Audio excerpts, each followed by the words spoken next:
Who hasn't had that moment in life when you feel completely bored with your own routine? You know that feeling? When everything has become too easy, too predictable, and you've kind of lost the thrill for the things that once motivated you? It's a very human feeling, really. Well, that's exactly what happens to the protagonist of One Punch Man, except it's taken to the most absurd extreme possible. Saitama is a guy who has literally solved every problem in his life with a single punch. Any enemy, any global threat, any apocalyptic monster, one punch and it's over. The problem is, this has left him completely jaded with life, and that's where the genius of this anime lies. It takes every superhero cliche we've seen 1,000 times and flips it completely on its head. It's not about the hero who struggles to become stronger, but about the guy who is already too strong and now has to cope with the existential boredom of it all. The result is a show that manages to be both hilarious and profound at the same time, questioning what truly matters when you've already conquered everything. Because at the end of the day, Saitama's real battle isn't against giant monsters, but against the very emptiness that absolute success has brought to his life.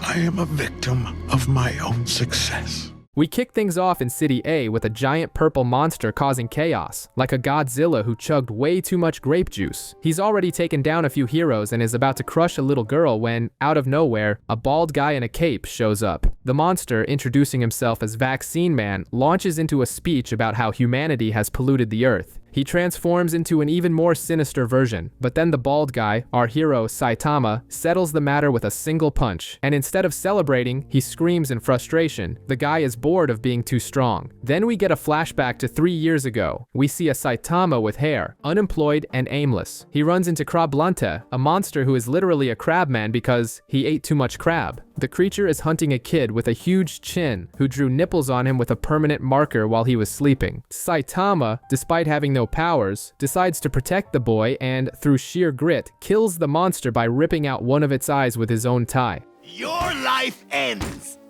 now!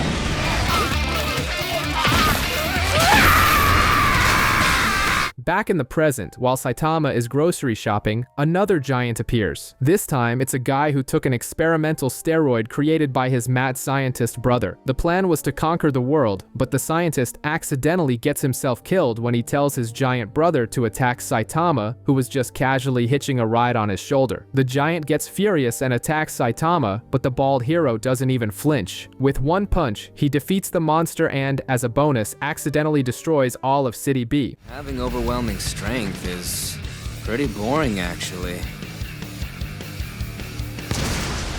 Whoops. Later, a souped-up car monster shows up, insults Saitama's bald head, and well, we know how that ends. To wrap things up, Saitama has an epic dream fighting an army of subterraneans, the fight he's always wanted.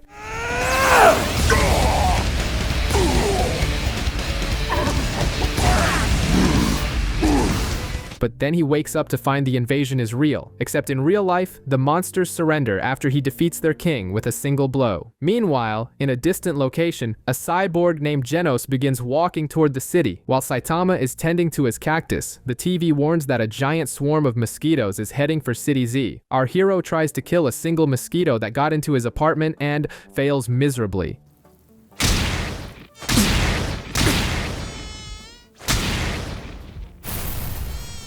The man who defeats monsters with one punch can't even swat a bug. Meanwhile, in the city, a villainess named Mosquito Girl is using the swarm to suck everyone's blood. That's when Genos, the sideboard from the end of the last episode, makes his entrance. His fight with Mosquito Girl is intense, like a puzzle of robot parts and insects flying everywhere. But the villainess becomes super powerful after absorbing all the blood her mosquitoes collected. Just when it looks like Genos is about to lose, Saitama shows up out of nowhere and slap! He sends Mosquito Girl flying with a single slap. Yes, a slap.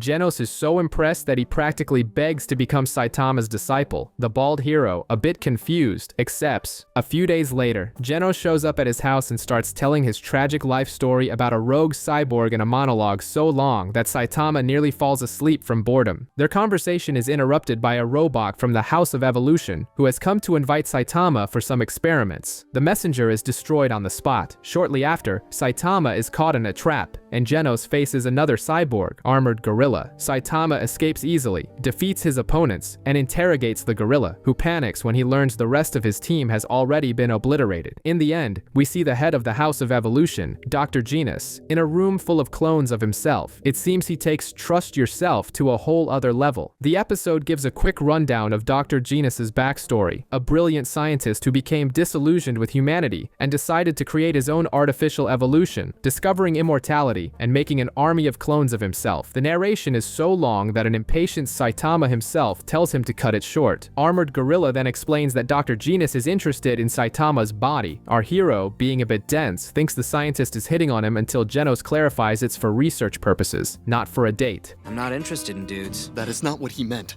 Your body surpasses normal human limitations, so he plans on using it for his research on evolution. The pair's biggest motivation to get this over with? The big sale at the supermarket is coming up. With their priorities straight, they spring into action. Before they leave, Genos asks the gorilla if he knows of any cyborg who destroyed towns 4 years ago, but he denies it. At the House of Evolution's base, Dr. Genos prepares traps and reluctantly decides to unleash his secret weapon, Carnage Kabuto. As soon as they arrive, Genos doesn't think twice and just vaporizes the entire building. Inside, Carnage Kabuto faces Genos and doesn't get a single scratch, but when he confronts Saitama, the monster hesitates, sensing the bald hero's absurd power. That's when Saitama reveals his secret. 100 push-ups, 100 sit-ups, and 100 squats, then a 10-kilometer run! A workout so basic that Genos is completely dumbfounded, refusing to believe it. Kabuto enters Carnage mode and starts wailing on Saitama, who doesn't seem to care. Suddenly, Saitama has an epiphany. He realizes the sale day is today, not tomorrow. With that motivation, he defeats Kabuto with a single punch and rushes off to the market with Genos. Witnessing this bizarre scene, Dr. Genos gives up on his plans, understanding that he's the one who needs to change. Later, we see some agents from the Hero Association investigating the explosion, keeping an eye on Genos' destructive power. Now we meet a guy named Hammerhead and his gang, a bunch of bald guys in power suits who want to create a utopia for society's exploited. The problem is, nobody gives a damn about him, even when he announces his plans against a rich guy named Zenaru. Meanwhile, Saitama is having a bizarre nightmare until he suddenly wakes up, irritated to find out that, thanks to Hammerhead, being bald is now seen as a sign of being dangerous. He rushes out to put a stop to this nonsense. On the other side of town, the rich man Zeniru hires his own bodyguard for protection, a ninja named Speedo Sound Sonic. He intercepts the gang of baldies and warns them that no one survives an encounter with him. In seconds, Sonic decapitates almost everyone with absurd speed. Elsewhere, Saitama is being called a terrorist just for being bald. In the end, only Sonic and Hammerhead are left. The gang leader manages to escape, but runs right into Saitama in the forest. Hammerhead prepares to fight, but Saitama rips off his power suit with a single punch, almost looking like he feels sorry for the guy. Hammerhead flees, naked. That's when Sonic shows up and tries to attack Saitama. What's this thing? Saitama explains he has nothing to do with it, but since he blocked the attacks, Sonic now feels he must defeat him. In the confusion, Saitama accidentally lands a punch right in the ninja's family jewels. Checkmate. Oops. Sorry. Sonic swears he will train until he can beat him, all while barely being able to stand from the pain. Back at home, Saitama tells Genos he has a serious problem. Nobody has any idea who he is, despite everything he's done. Genos, ever the pragmatist, suggests they sign up for the official hero registry, and so off they go to take the test. Saitama and Genos finally go to register as heroes, but first, they have to pass a physical and a written test. Saitama absolutely crushes the physical exam, breaking every record like it's nothing. But then comes the written test, and things take a turn. He nearly bombs it, passing by a single, measly point. The result? Saitama is ranked as a C-class hero. Meanwhile, Genos, the straight A student, aces everything and becomes an S-class hero, the best of the best. They are the only two who pass the test and head to an orientation class with Snek, a full of himself A-class hero. The instructor gets annoyed with Saitama for not paying attention and tries to teach him a lesson, but ends up completely embarrassing himself. Later, Genos, with his new upgrades, challenges Saitama to a sparring match. He still doesn't believe the secret to Saitama's strength is such a simple workout and thinks there must be more to it. In the fight, Genos gives it his all.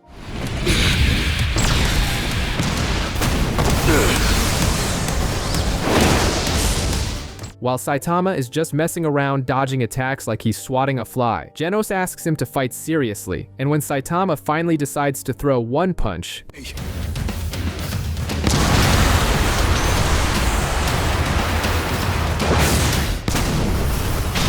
the fight ends before his fist even gets close. The air pressure alone is enough. Genos finally understands that Saitama is on a level he'll never reach through training alone. After the spar, they go to an udon shop and have an eating contest. Genos finishes with no problem, while Saitama nearly passes out. Out of nowhere, the hero celebrity Sweet Mask appears, congratulates Genos, and welcomes him to the team, completely ignoring Saitama. Saitama is at home chilling, reading manga, while Genos studies him like a science experiment, noting his every move. Saitama is already sick of playing master. The cyborg then drops a bombshell. C-class heroes who are inactive for more than a week get kicked off the registry. And guess what? Saitama has already been inactive for 6 days. The guy panics and rushes out to patrol before the deadline. He dismisses Genos by telling him to practice his patience, a lame excuse because he has no idea how to train the kid. 2 days go by and no villains. On the last day of the deadline, just as desperation sets in, who shows up? Speed of Sound Sonic, looking to settle their imaginary rivalry. Saitama, super annoyed, simply bites down and shatters the ninja's sword. Think you can run from me? What the? I didn't even see what happened. Sonic is in shock, and another hero, Tank Top Tiger, tries to use the situation to get famous at Saitama's expense. But the party is interrupted by Sonic's explosive shurikens. As he starts causing chaos to force a fight, Saitama realizes this is his chance to log some heroic activity and knocks the ninja out with a single chop. Meanwhile, in another part of the city, a mysterious being is terrorizing everyone. The hero Tornado is pissed that she wasn't sent to handle it. Instead, the association sends 2 A-class heroes, Golden Ball and Spring Mustachio. The two patrol the area and find the monster, Kombu Infinity. The fight is a massacre. Kombu defeats them both with incredible ease. Disappointed by the lack of a challenge, he decides to become the terrifying monster from the rumors. That's when Saitama shows up, on his way back from the market and miffed that he couldn't buy kombu seaweed for his soup. The monster attacks. In the next scene, we see Saitama at home, cooking a kombu soup, while scientists and astronomers are freaking out over a giant meteor that has decided to change course and become a guided missile aimed at City Z. Saitama and Genos are chilling at home, talking about the hero rankings. Genos has climbed a few spots, but Saitama is still in the same place, though he now has a fan base. A citywide alert is issued for all available S-class heroes, but only the old man Bang and Genos himself show up. Bang warns that the evacuation protocol has begun, and that Genos should get out of there, but he can't leave himself due to family honor. Before he can properly introduce himself, Genos has already dashed off. Leaping across rooftops, Genos sees a bunch of civilians who have given up and accepted the end of the world. He realizes it's too late to evacuate everyone and decides to fight. After all, his master lives here. That's when Metal Knight appears, more interested in testing his new weapons than in saving the day as a team. His arsenal, of course, fails miserably. Genos tries his luck, but hesitates until Bang arrives to give him a moral boost. In the end, no one can stop the giant rock.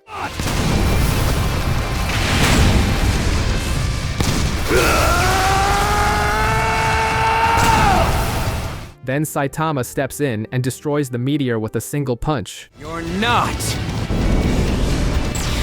gonna fall on my town!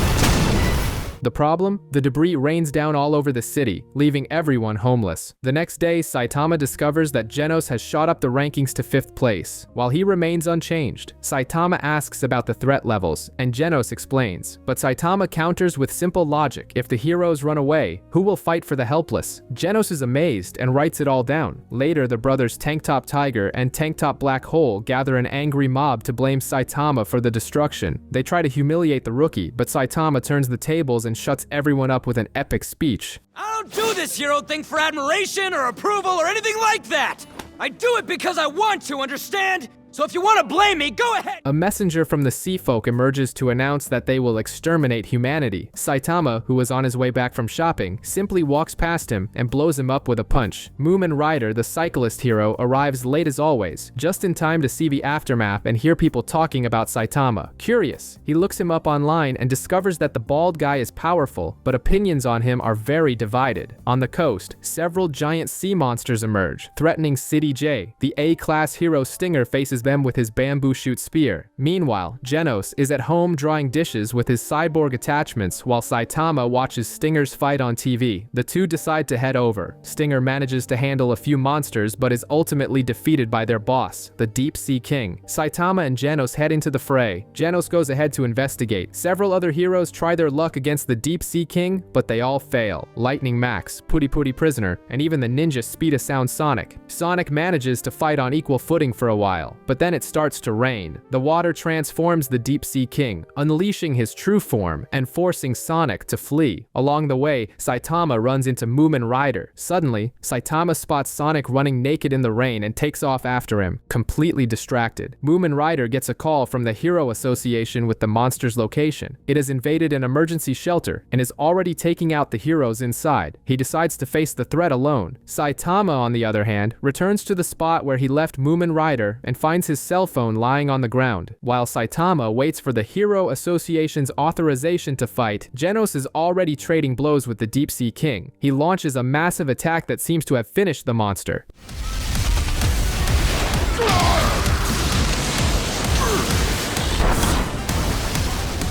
But he lets his guard down and gets one of his arms ripped off. Genos tells people to run while he distracts the creature, but victory is out of reach. Things get worse when the Deep Sea King spits a stream of acid at a little girl, and Genos jumps in front to save her, his bionic body melting in the process. Just as the Deep Sea King is about to finish Genos, Moomin Rider shows up on his bike for the rescue. He's easily defeated but refuses to give up, inspiring the crowd to cheer for him. The moment Moomin Rider is knocked out, Saitama arrives, catches him in midair, exchanges a few words with the monster, and defeats it with a single punch. The crowd goes wild. It's raining out, so let's get this over with.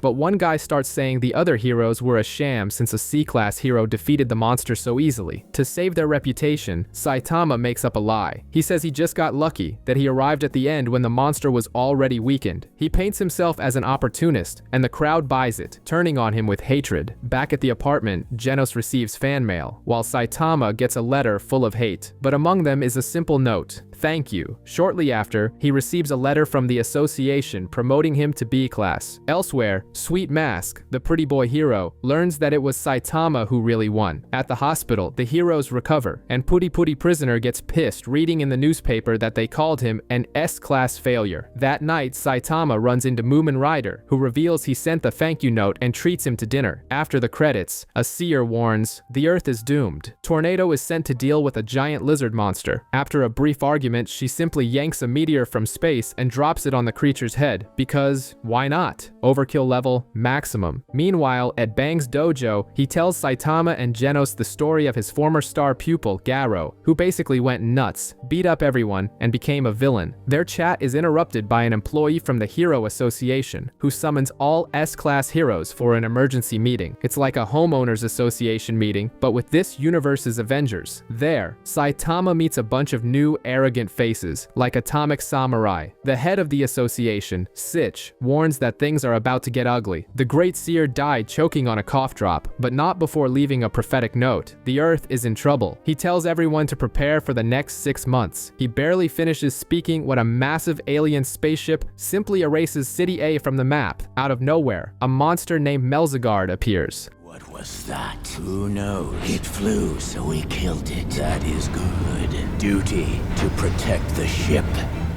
Looking like chewed gum with multiple personalities. One of Atomic Samurai's disciples tries to fight him and loses an arm instantly. Atomic Samurai himself and other heroes like Metal Bat and Bang arrive to help, but the creature regenerates faster than Wolverine. While the brawl is going down below, Saitama decides waiting isn't for him, ignores the warnings, and boards the ship alone, like he's going to the corner store. Inside, he finds an alien who barely opens his mouth to introduce himself before getting punched into oblivion. Saitama continues onward, looking for the boss, until the camera shows Boros sitting on his throne, waiting for his beatdown delivery. On the ship, a psychic, octopus-faced alien named Garou is whining because he and Melzigard are the only elite fighters left. The boss, Boros, appears and tells him to chill, because the ship is heavily armored. Meanwhile, down below, the S-class heroes are still trying to hit Melzigard, but it's useless. The creature is like modeling clay, always snapping back to normal. In a brilliant move, Metal Bat smashes one of of the monster's flying heads and, in the chaos, discovers a marble inside it. He shatters the marble and, bingo! A part of Melzigard dies for good. The secret was to destroy his lives, just like in a video game. Inside the ship, Geryugenshoop tries to trick Saitama, but our hero heads in the opposite direction and finds the control room. The octopus uses his telekinetic powers, which can supposedly control anything, but Saitama simply flicks a pebble that disintegrates the alien. Yes, a pebble. The ship prepares to bombard the ground, but Tornado shows up, Jedi mode activated, stops the projectiles in mid-air, and sends them all back to sender with interest. Shell's back.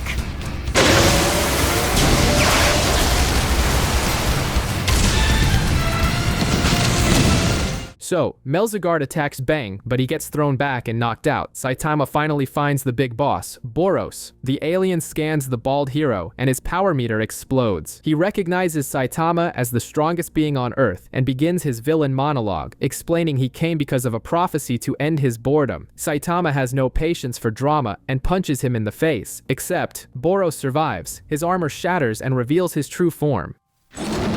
This set of armor, which was used to seal in my immeasurable, irresistible power, has now been broken. Okay. Now the fight is getting serious. The fight between Saitama and Boros gets so insane that the bald hero takes a hit that sends him straight to the moon.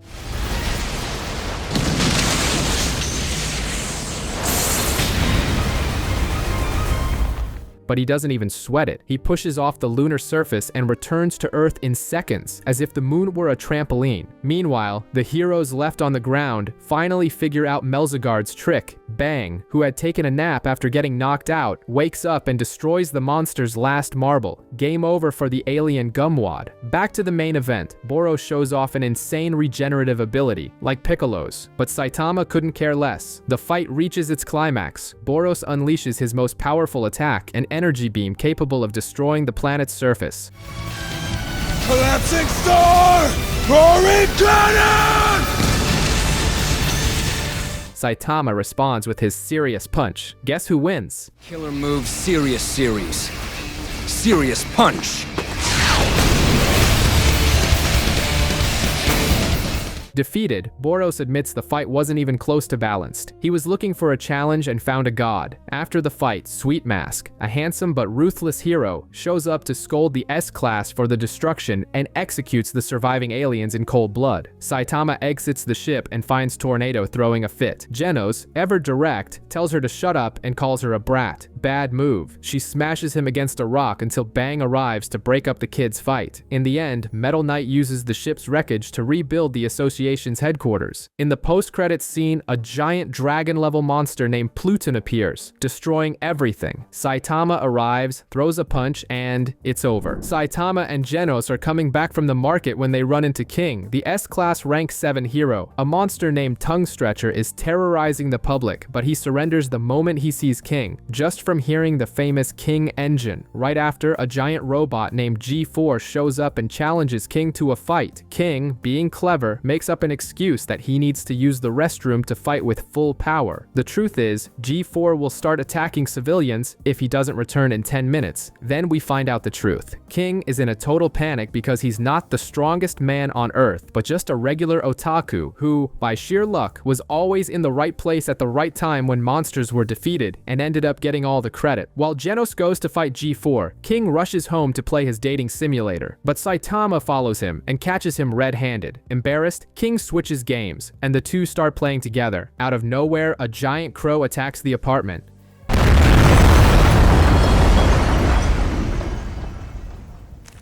King is so terrified he wets himself, and the jig is up. Saitama, of course, destroys the creature with a single punch. At that moment, King realizes it was Saitama who saved him from Octopus Clawman, the monster that left the scar over his eye years ago. Meanwhile, at the Hero Association, Sitch announces he's going to recruit criminals to fight monsters. Speed-a-Sound Sonic even shows up, but only because he wanted to fight Saitama. Since he wasn't there, the ninja left. The episode ends with Saitama getting pissed off because King is taking all the items in the video game, and in a post-credits scene, a guy named Garou prepares for what he calls his hunting party. He mocks the heroes and the criminals, declares he's on the monster's side, and proceeds to beat the crap out of everyone, using his martial arts to take them all down. He only leaves Sitch conscious so he can spread the word about the monster Garou. Today was my declaration of war. In 6 months, I'll be even stronger. Meanwhile, Saitama is chilling at home playing on the PSP he borrowed from King. Suddenly, Sonic appears, looking for a fight. Genos intercepts him, and the two go off to fight elsewhere. They've barely left when Fubuki, leader of the Blizzard group and the rank 1 B-class hero, shows up to try and force Saitama into her faction. Obviously, he refuses. Her henchmen try to attack and are defeated with a flick. Fubuki uses her psychic powers, but it's like throwing pebbles at a tank. Saitama doesn't even budge. He even lectures her about depending on others to feel strong. In the middle of their conversation, an explosion from Genos and Sonic's fight goes off nearby, and Saitama saves Fubuki without breaking a sweat. Genos and Sonic continue their battle, with the ninja even using shadow clones. Genos prepares to unleash a massive blast, but Saitama tackles him first, reminding him that it would destroy his apartment. So the caped Baldy takes over the fight. Sonic uses an even more advanced clone technique, but Saitama responds with his serious side hops, basically zigzagging so fast that he confuses the ninja and defeats him. Serious sideways jumps. Fubuki is completely stunned. Back at the apartment, she reveals she's the younger sister of Tornado. To top it all off, King shows up to get his game console back, and Saitama has to confess that he broke it and deleted his save file. The association also issues their new hero names. Saitama becomes the Caped Baldy, and Genos, the demon cyborg. Bang brutally kicks out his last student, Charanko, from his dojo, but it's actually just a way to protect the boy from his troublesome former student, Garou. Speaking of whom, Garou begins his hero hunt by going after Moomin Rider. The Tank Topper army arrives to get revenge, led by the S-class hero Tank Top Master. At first, the Master pummels Garou, but Moomin Rider stops the final blow, saying that heroes don't kill humans. Garou pretends to be remorseful, but it was all an act. Yeah, alright. I'm leaving. Sorry for the trouble. Like hell. He turns the tables using his old master's martial art and utterly demolishes Tank Top Master and his entire crew in a humiliating beatdown.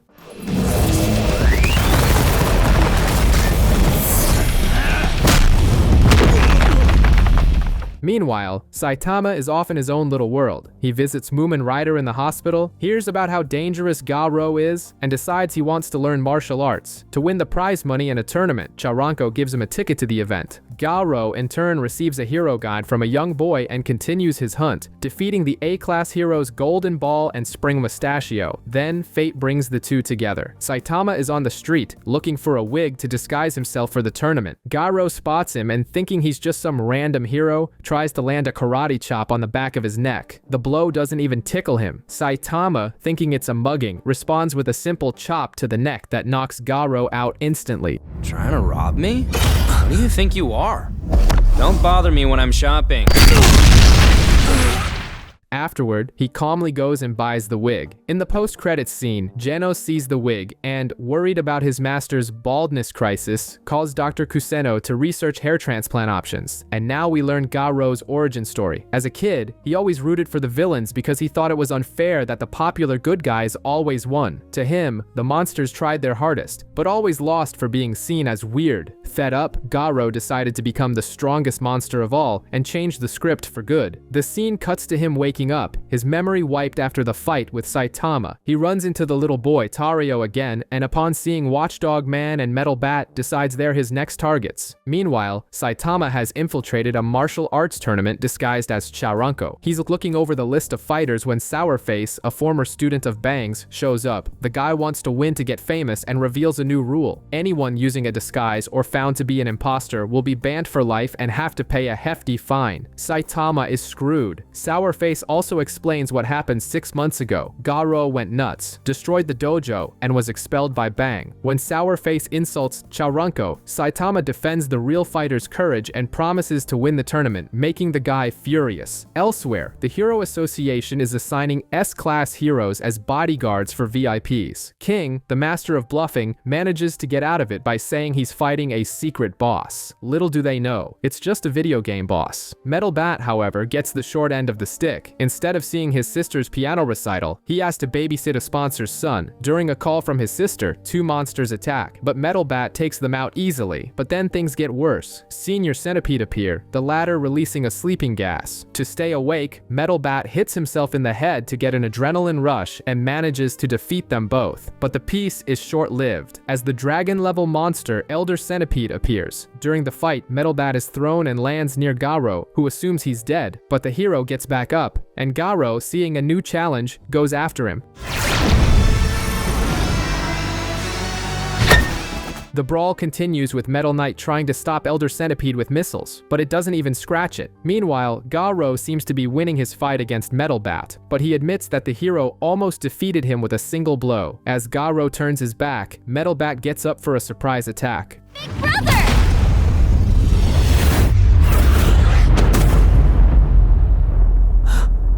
Big brother! But stops in his tracks when his little sister, Zenko, appears. He had promised never to be violent in front of her. Garou, who has a soft spot for kids, respects the moment and leaves. Metal Bat tries to take on Elder Centipede but passes out from his injuries. The VIP protection mission goes down the drain. The heroes are defeated and the boy is kidnapped by monsters. A monster tries to use Zenko as a hostage, but Garou, in the blink of an eye, destroys it. Phoenix Man of the Monster Association appears and tries to recruit Garou, who refuses the offer. The monsters retreat, but Metal Knight latches onto Elder Centipede to follow them. Far away, Bang and his brother Bomb are hunting for Garou, and Bang, completely pissed, takes out his frustration on a monster. The city is in total chaos. Multiple monsters are attacking simultaneously, overwhelming the heroes. Fubuki steps in to stop the villain Super S, who uses a mind control whip. Back at the tournament, Saitama meets the other fighters, including the cocky Swearyu, who's only in it for the money. One of the participants, Zakos, explains that the matches are set based on apparent strength. Saitama, with his flawless logic, concludes that Zakos must be weak since he's fighting him, which offends the guy. In the post-credits scene, Saitama wins the match with a single slap, much to his own frustration. Swearyu, however, senses Arbaldi's absurd strength and gets excited to face him in the finals. The martial arts tournament continues at full steam. Swearyu defeats Lightning Max without breaking a sweat. Meanwhile, the announcers get monster alerts and consider evacuating the stadium, but Bakuzan, one of the fighters, convinces them to carry on. It's Saitama's turn against Bakuzan. The guy gives a sadistic speech about how he'll destroy his opponent, but he makes a fatal mistake. He touches Saitama's wig. The result? He's knocked out with a comical punch and sent flying out of the arena. Don't touch my head, dude.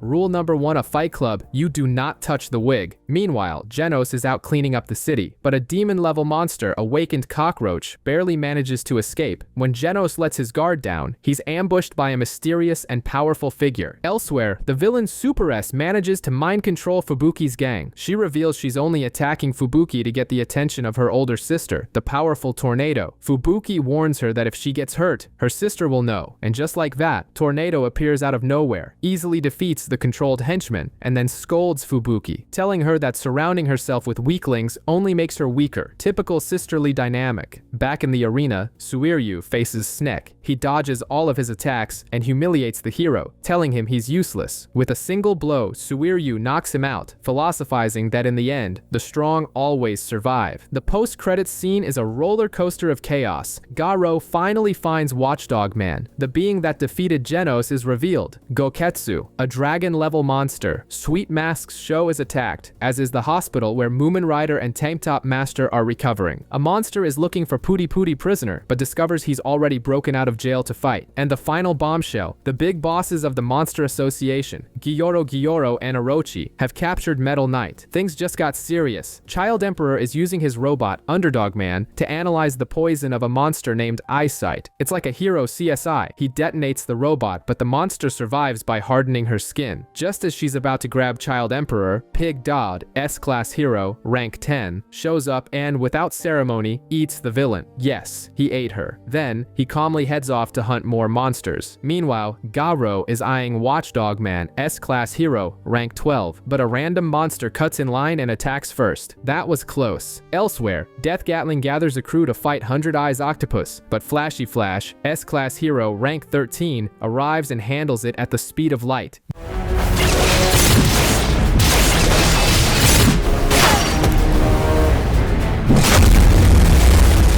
But just as he's about to deliver the final blow, Tornado, S-class hero, rank 2, appears, kills the octopus with a single move, and then mocks Flash for being slow. The mood is just great. In parallel, a tonic samurai is in a meeting with the elite of the Swordmasters. The topic is Garou, but one of them, Haragiri, reveals he switched sides and joined the Monster Association. He offers the group some monster cells, which turn you into a super strong monster but steal your humanity. A deal with the devil, basically. Haragiri tries to kill Atomic Samurai but gets the short end of the stick and is sliced into pieces in seconds. At the martial arts tournament, Saitama is wiping the floor with everyone and reaches the final against Suiryu. Suiryu starts with a motivational speech saying being a hero is boring and that strong people like them should seek excitement, not justice. To prove his point, he lands a massive kick on Saitama's head. This annoys the Baldy, who lets the kick connect, and his wig flies off. I can't believe this! Chirango is at the center of a shocking development!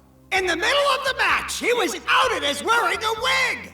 Now exposed, Saitama throws a restrained punch that creates a shockwave so powerful it tears Suiryu's clothes apart, leaving him stunned, wearing only his pants. Despite being disqualified, Suiryu, all fired up, attacks again. But Saitama dodges and accidentally rips off his pants along with his belt. What a humiliation. Suiryu is left there, stunned, unable to comprehend how he lost. The tournament has barely ended when chaos erupts. Monsters invade the arena, led by a giant named Goketsu. He simply crushes one of the fighters and introduces himself as a former champion who became a monster. It's like a video game villain plot twist. Goketsu offers the infamous monster cells. Eat one and gain power, or die. One of the fighters accepts, turns into an ugly monster, and attacks, but is finished off by Chose.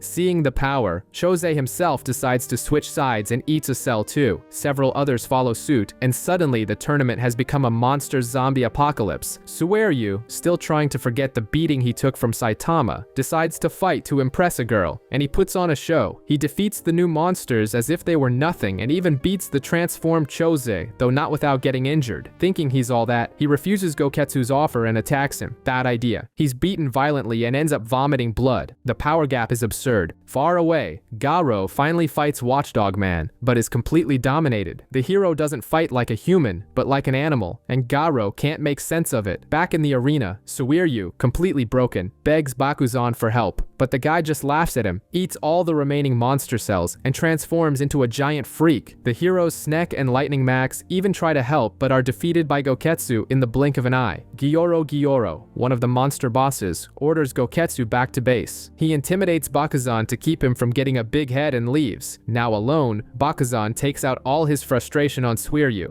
I'm the type of guy who loves beating on anyone weaker than me. That's the only reason I ever wanted to become strong. Breaking his legs and torturing him mercilessly. It's at this moment that Suiryu breaks down. He, who thought heroes were boring, now screams desperately for one. Anyone, but no one answers. When all hope seems lost, Bakuzan steps on the fallen heroes, only to find they're no longer there. Saitama appears, holding both heroes. He faces Bakuzan and tells Suiryu that his call for help was heard. The cavalry has arrived. Bakuzan barely recognizes the wigless Saitama before it's over. One punch, and the giant monster is history. Saitama introduces himself to Suiryu, who, in shock, asks to be his disciple. Saitama refuses, of course. As the Baldy is leaving, Goketsu's decapitated head falls from the sky right in front of Suiryu. Saitama comes back and just asks one favor. Don't tell anyone about this, okay? The guy just defeated the boss off screen. After that, Saitama slips back into an existential crisis, finding everything boring again. But then King arrives to play therapist. He says that Saitama focused so much on being the strongest that he forgot about being the best hero. To cheer his friend up, he challenges him to a video game, promising to play with only 2 fingers. Saitama's competitive spirit is instantly reignited. Meanwhile, Garou, despite being defeated by Watchdog Man, is fired up by what he learned. He sees King on the street and goes after him, but out of nowhere, Saitama appears and without even seeing who it is, kicks Garou into a wall. Here goes! Get ready to die!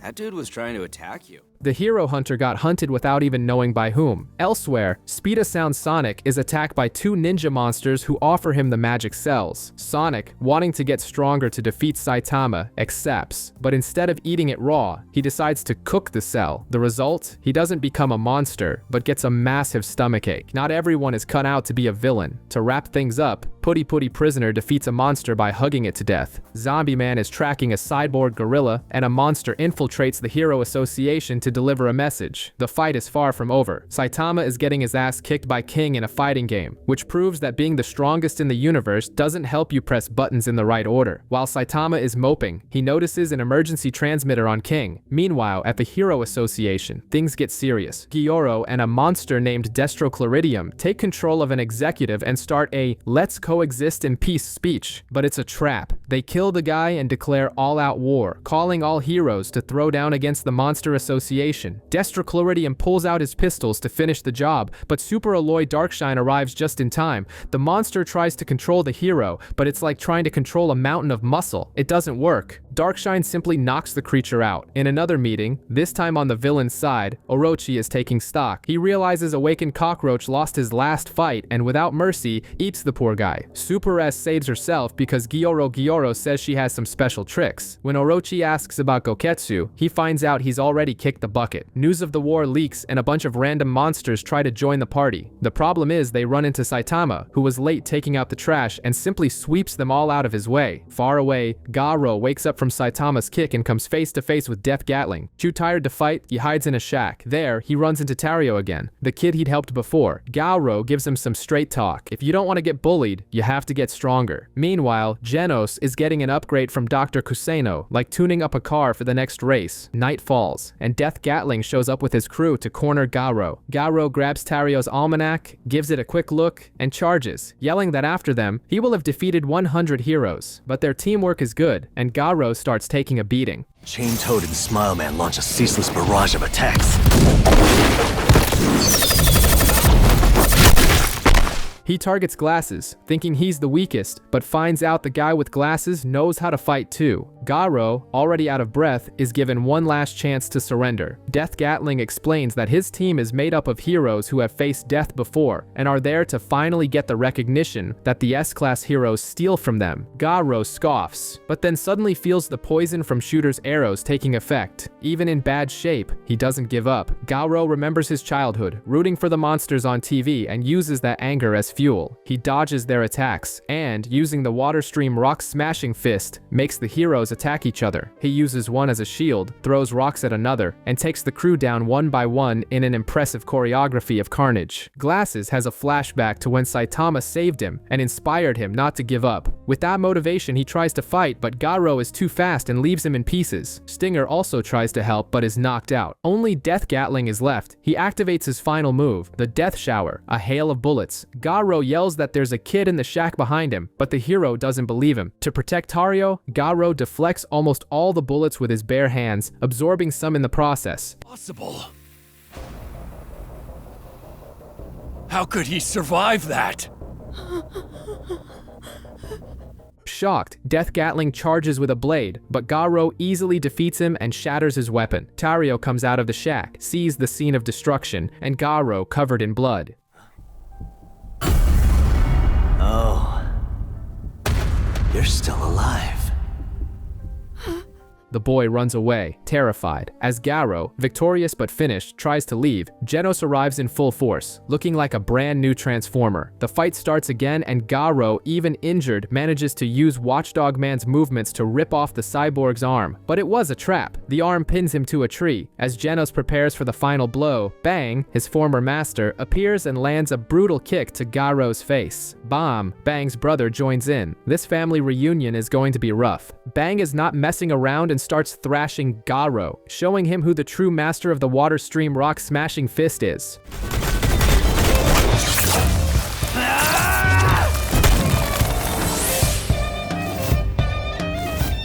Garou takes such a beating he thinks he's going to die right there. Bomb joins the fight to make sure he has no chance. When all seems lost, Phoenix Man, a monster that looks like a chicken cosplayer, swoops down from the sky and rescues Garou. To cover their escape, he summons none other than Elder Centipede, a gigantic kaiju that erupts from the ground. Genos, Bang, and Bomb now have a much bigger problem. They combine their fighting styles and launch a powerful attack that cracks the creature's carapace. Flowing water! Roaring sheer-ending sky fist!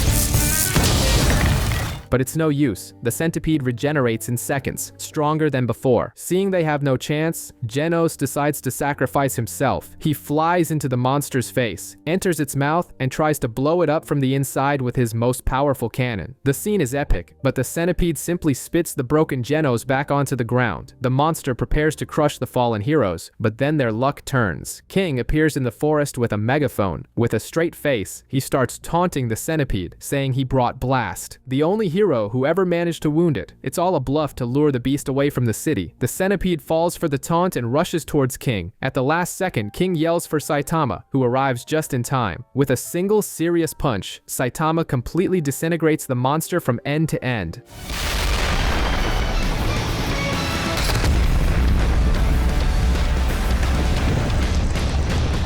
Turning the apocalyptic kaiju into confetti. In the end, Saitama confesses that landing that punch helped him relieve the anger of losing to King 81 times in a row in their video game. Genos, completely wrecked, asks his master what he's lacking, and Saitama, with his infinite wisdom, replies, "Power." What do you think it is that I am lacking, Master? It's power, right? Thank you very much, Master!